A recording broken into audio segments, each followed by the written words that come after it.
Hello friends, welcome to Module 8, Remote Pilot License, Drones, Fun to Fly, and Fantastic to Make Money. Just bear with me, let me adjust the camera. Before I guide you to get on to FAA website and get into Part 107 course, I want to let you know two websites that you shouldn't go to, two FAA websites that you shouldn't go to. Kind of a funny way to start the course, right? I'm starting off with two websites that you shouldn't go, meaning it asks for the document number when you go into those websites to put in and apply for the pilot license. It asks you so that document number you will only get when you pass the test. So that's why I do not want you to go to those two websites, and I'm going to move the camera onto the screen and show you what exactly those two websites are. Just bear with me.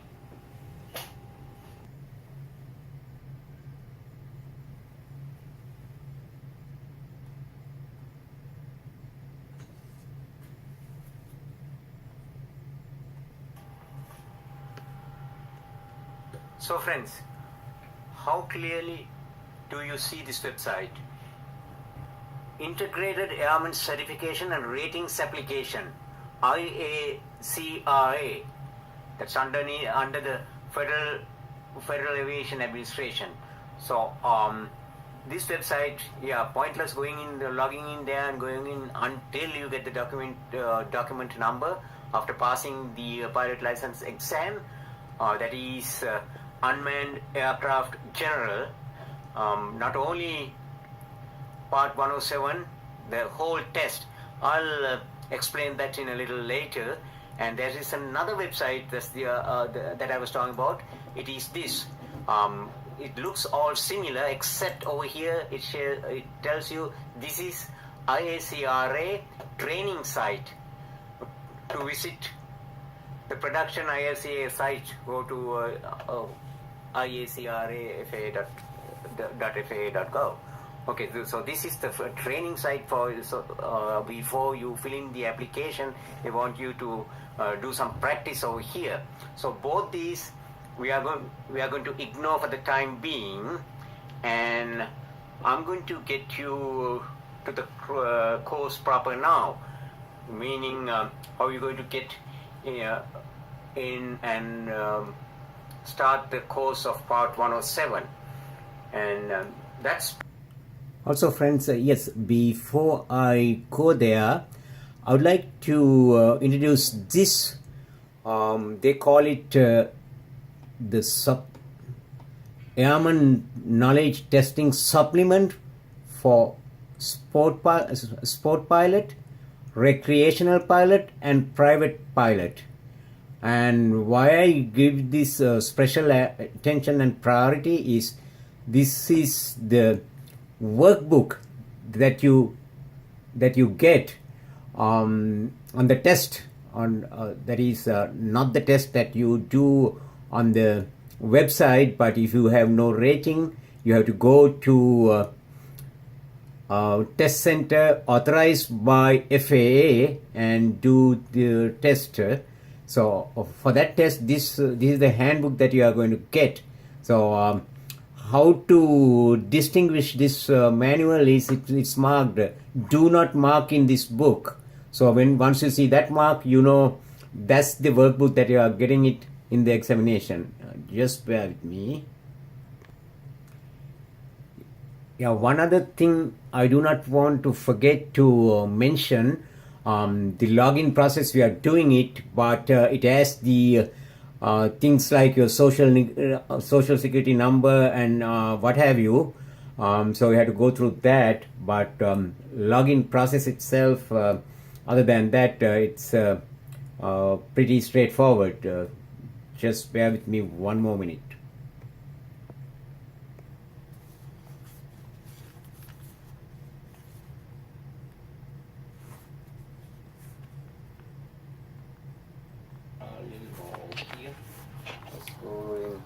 one below.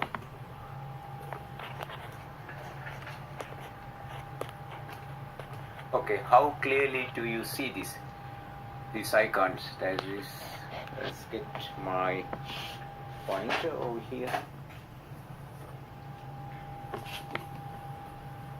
Okay.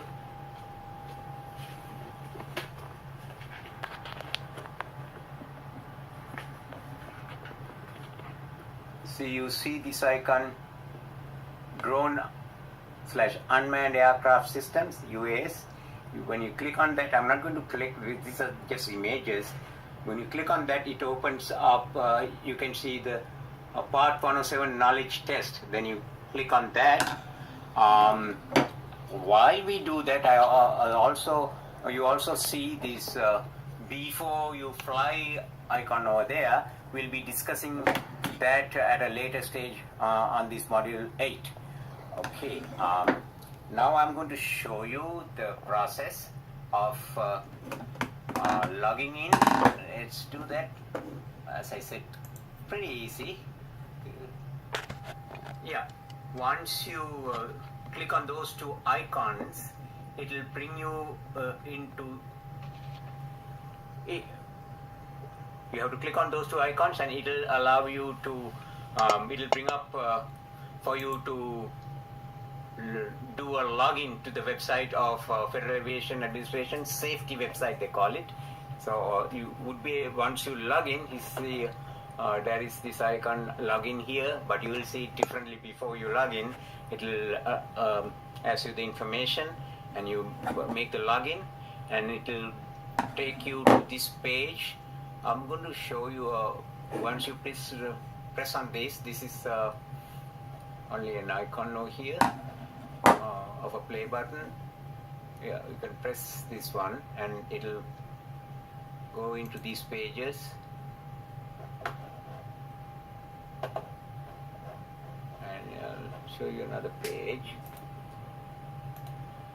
There's the second page of that and the third page of that. And in fact, the third page is reference material that belongs to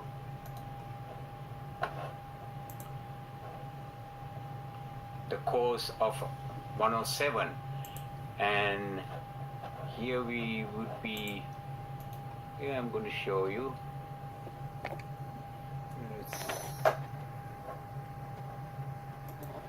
On this website. Just bear with me. So it says, oh here, as you say, you completed this course, you will not see that when you do it, until you do it. So you got the intro page, you got page 1, page 2, and on page 2 you got all these reference links. In fact, on uDrone Anywhere, on module 8, figure 3, we have the reference list also to make it easy for you. And of course we have added more reference more than what is over here. So and then what we have to do, what you have to do is start the course is click on 2, click on review, and you would be able to get this.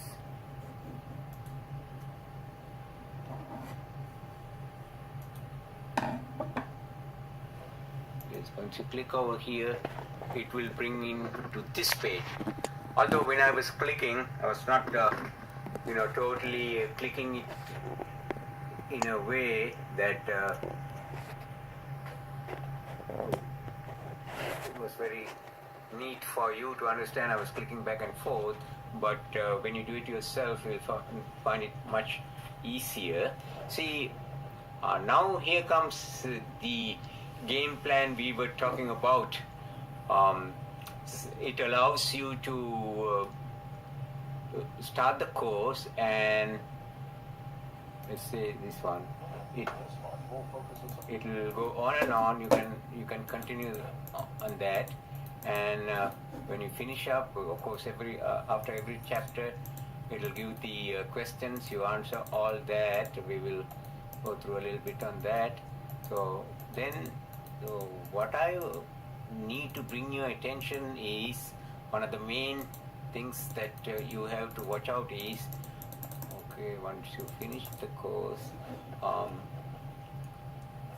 my advice is, advice would be to go through twice. You can go through all the questions, follow all the chapters and go through all the questions and come back without taking the test, and also pay extra attention to this optional aeronautical knowledge check. In fact, I was a little confused with that. That is optional, I think, only if you have a rating 61.56 or whichever the rating. If you do not have a rating, if you are not a pilot at the present time that you are taking the test, this is of no option. It's a must that you should do. And then I know I was talking about this game plan. Let me show you a simple chart that I put together about that. Just bear with me. Let me get that screen up. Yes, friends, I know by now you already know whatever the displays we put here. If it is an important one, it's put in on the website. It is open on the website as a image, or as we marks it as figures. Like this is in the figure module 8, figure 33. We have the same thing put down so that if you cannot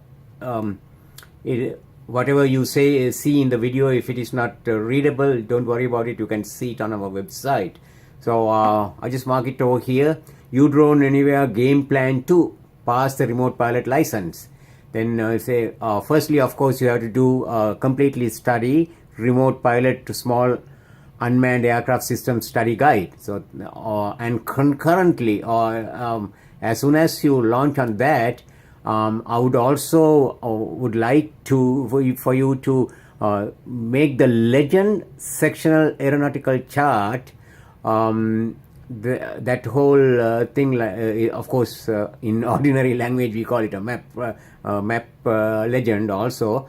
That could be easily downloaded from the test supplement that you get. The name of that test supplement, correct name is Airman Knowledge Testing Supplement for Sport Pilot, Recreational Pilot and Private Pilot.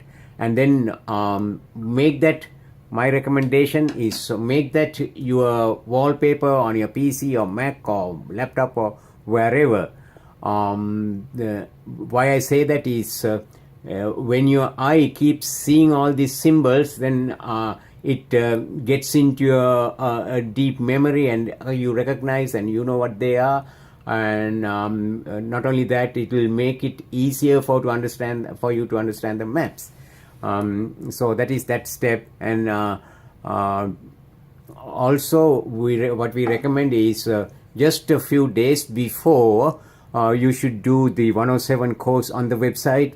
A few days before you schedule the test on the test center of FAA to do the website, while doing the website, and go through completely twice as I just discussed, and then along with the unmanned aircraft general, UAG, also because it's marked optional there. It's not optional if you don't have the rating, as I keep saying.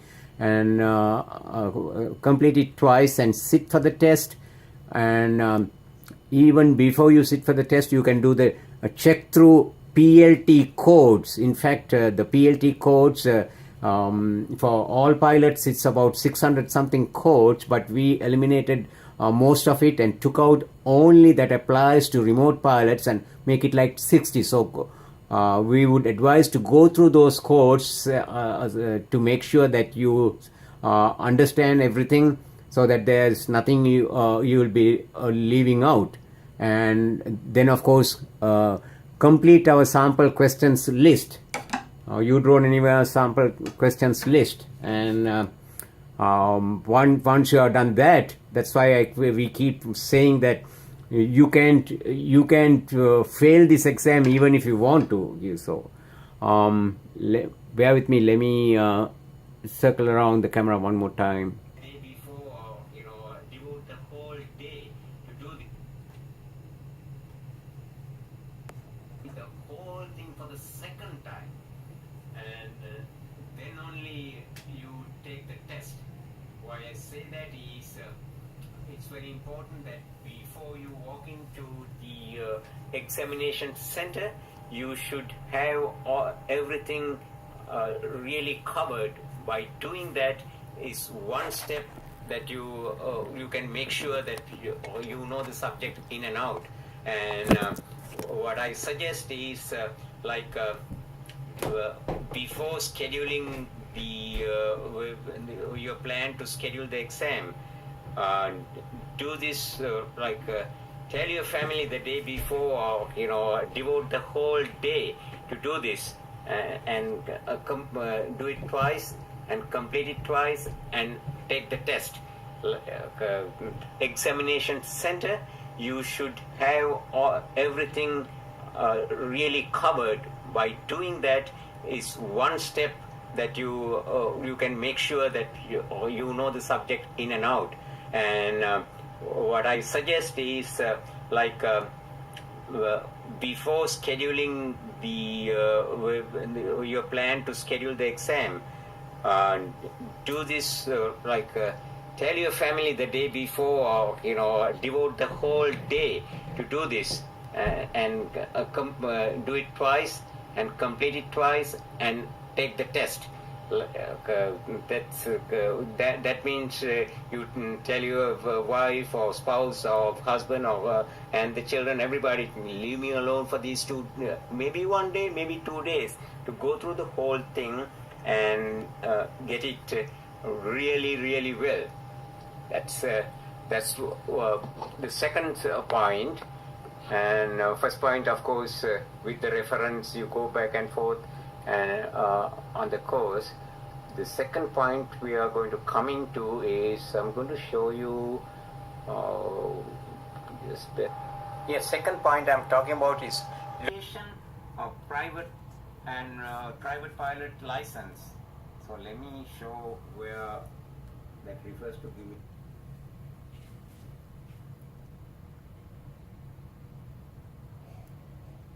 That miserable guy and his lousy, that's fine too, as long as you remember. This is very important to remember when it comes to airspace classification. And leave alone in that, even maybe in your car or your vehicle, the cup you use may have a smaller bottom, and on the top it could be a larger diameter. This is similar situation that we are talking about on different airports. That's how it works, and best way to remember on this air.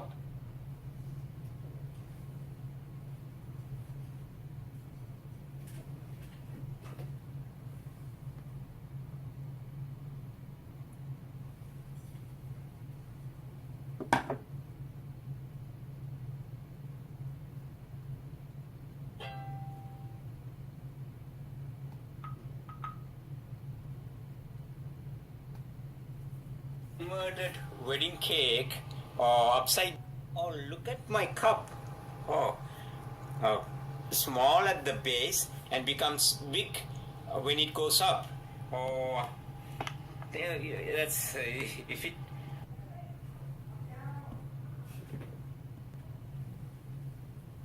Yeah, sorry friends. I said look at my cup, but my cup was missing. See this shape we are talking about? At the base it's small and becomes bigger. In fact, I got this cup from Pier 1 Exports. Maybe Pier 1 wants to send us a check to you, drone anywhere, or maybe never mind the check. They can enroll some students for us, right? That would be a nice thing. See, these are peer one.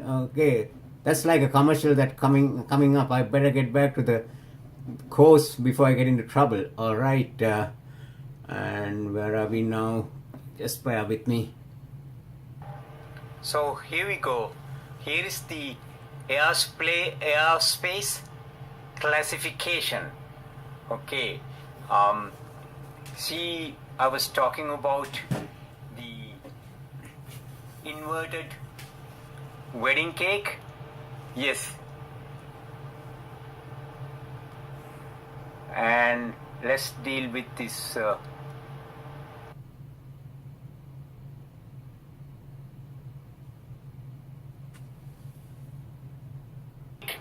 When it goes up, that's if it helps you to remember, that miserable guy and his lousy cup, that's fine too. As long as you remember, this is very important to remember when it comes to the airspace classification. And leave alone in that, even maybe in your car or your vehicle, the cup you use may have a smaller bottom, and on the top it could be a larger diameter. This is a similar situation that we are talking about on different airports. That's how it works, and best way to remember on this airspace classification, it's also in there, our website, that's module 8 figure 4. This this is already there, so let's do this in a systematical way.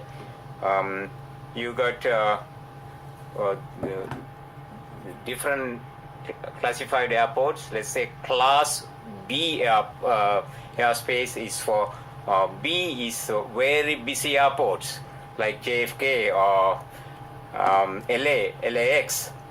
So it's very busy airports. You have the class B classification. In fact, I should have started with class A classification. It's 18,000 mean above mean sea level, up to flight level 600. When it comes to flight level, always add 2 zeros behind the number, maybe 2 notes. If you are in Great Britain, well, that's a different story there. So that heavenly area in US, we have all in feet. That means whether it's height or lengthwise, we still have feet. But in European countries or Britain and other countries, you might have still feet on the height or altitude, but the other dimensions would be metrics or SI measurements. So that's another thing that you need to be aware of. And this tiered up situation on the airports, it becomes once you get the real understanding of it, you would agree that it's not something that confusing. But initially, some people would say, "Oh, this is very confusing." Some people would say, "This is very easy." There's another added thing I would want to add. It's going up. As it goes up, the diameter becomes bigger.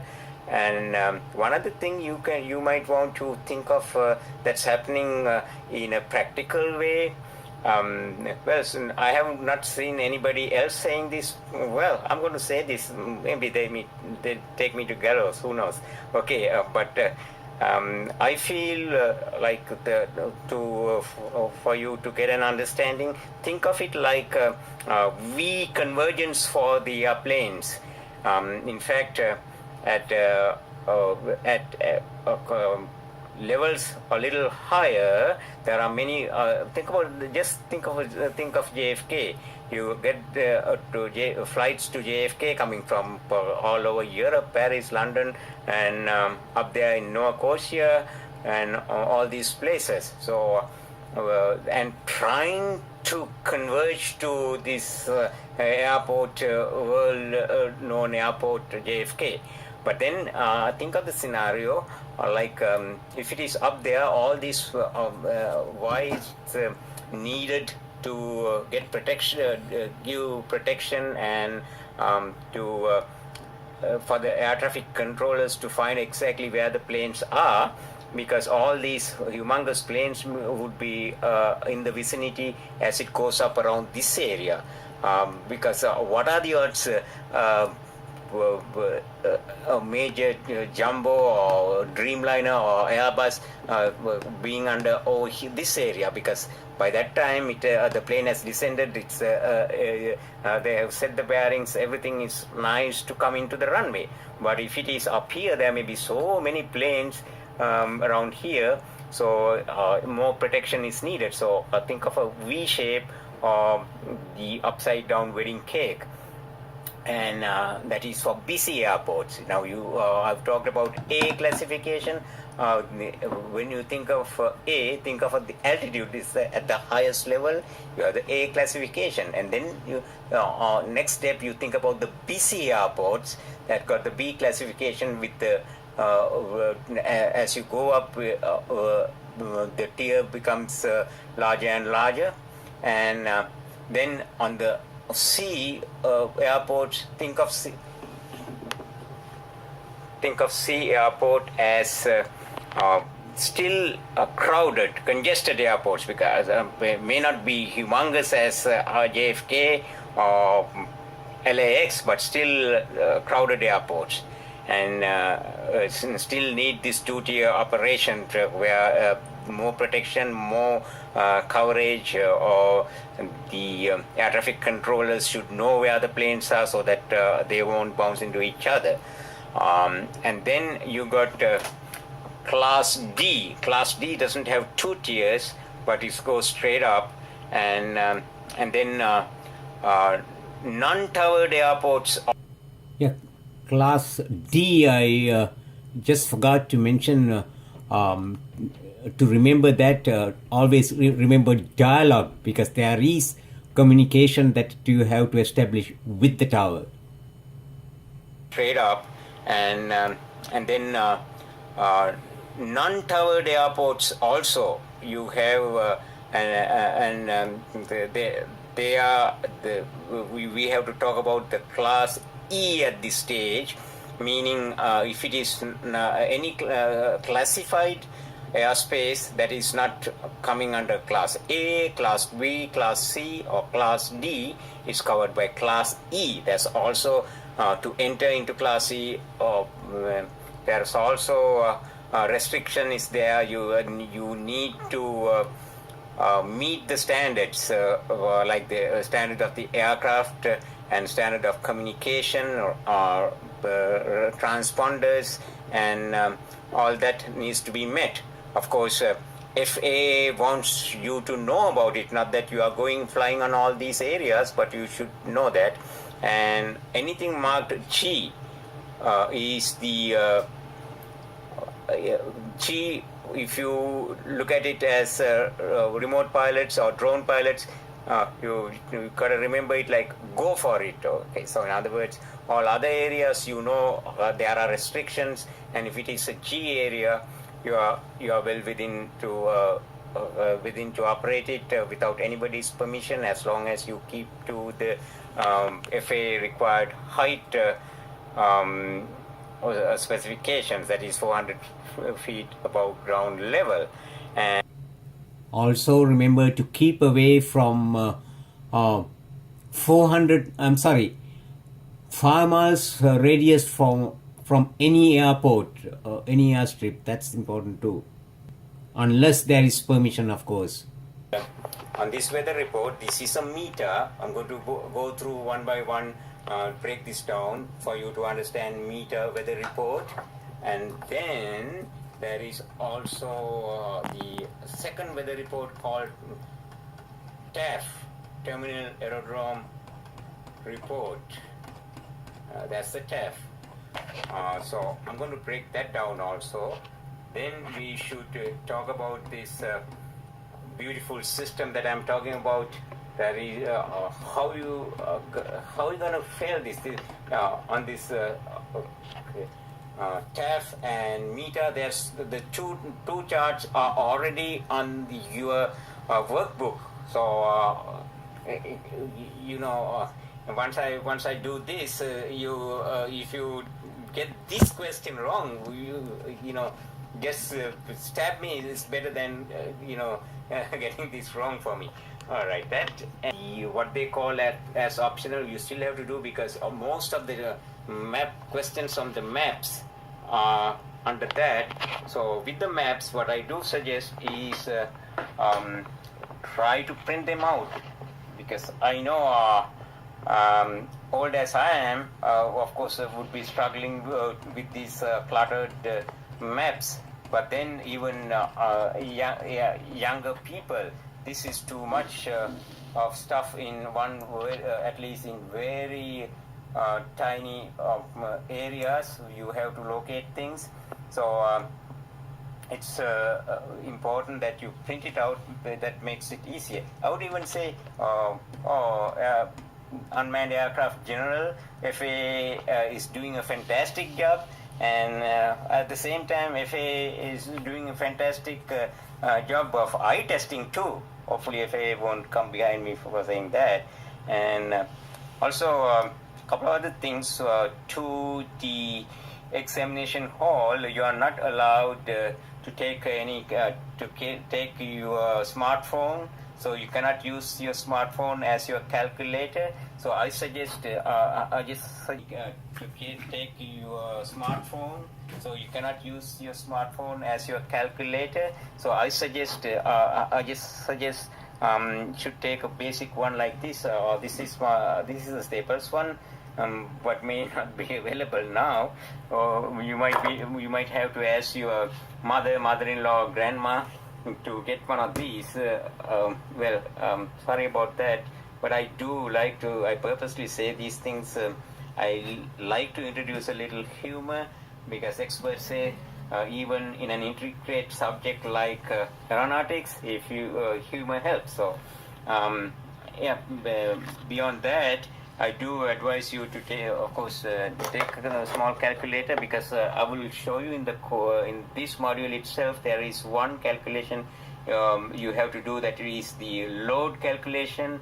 When the angle or the banking of the aircraft, although we are talking about drones, that question is on fixed wing, but still for all, there's a little calculation that you have to multiply by 1.115 or something like that. So I'm much better.